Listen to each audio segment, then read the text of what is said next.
వరి అంతా ఇంత ఎత్తున అర్రంచుతుంటే నీళ్ళకేగదెంగి ఎలచ్చిన వచ్చేటప్పటికి 2 నెల రోజులు కిందికి ఊరికి వదిలిపెట్టిండు. అంత సోది పరిపాలన ఇంకొకటి చేయలే ఇప్పటికి. మొత్తము ఎండిపోయింది వరి. ఒక్క తడెత్తే పండేది వరి. అప్పుడేమో కట్టేసిండు. కోటేయకుండా పోతాయి, శివరాత్రి కోటేయకుండా పోతాయి, వస్తాయి పండించుకుందామని ఆశతున్నారు. కోటేయకుండకు పోయేటప్పటికి ఇక్కడ జనాన్ని మొత్తాన్ని పోలీసు వాళ్ళ మడవ కాడ కరిపి పెట్టి మొత్తం ఒక 2 నాలుగు కోటేయకుండకు నడిపి కాలువ కట్టేసి వీళ్ళు మా ఎమ్మెల్యే కాడికి పోతే ఎవరిని అడిగేసినారు పైరు అన్నాడు. మంచిగంటే సీన్ ఎవరిని అడిగేసినారు పైరు అన్నాడు. అట్లాంటిది ఎండిపోయి గొడ్ల మేపుకున్నారు. ఆయన పరిపాలన అది.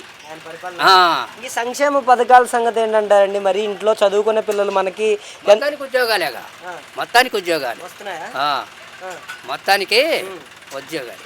అమ్మఒడి ఎంతమంది పిల్లలు? అయ్యఒడి 3 పిల్లలు కానండి, ఆడపిల్లలు అన్నారు. 3 గంటనే ఉండరు, మొత్తం ఇస్తూనే ఉండు. 45,000 ముగ్గురికి కలిపి మొత్తం ఇస్తూనే ఉండు. 3 కనమని చెప్పిండు. ఆడపిల్లలు అక్కడిని కాదు, 3 కనని నేనే సాగుతా అని 3కి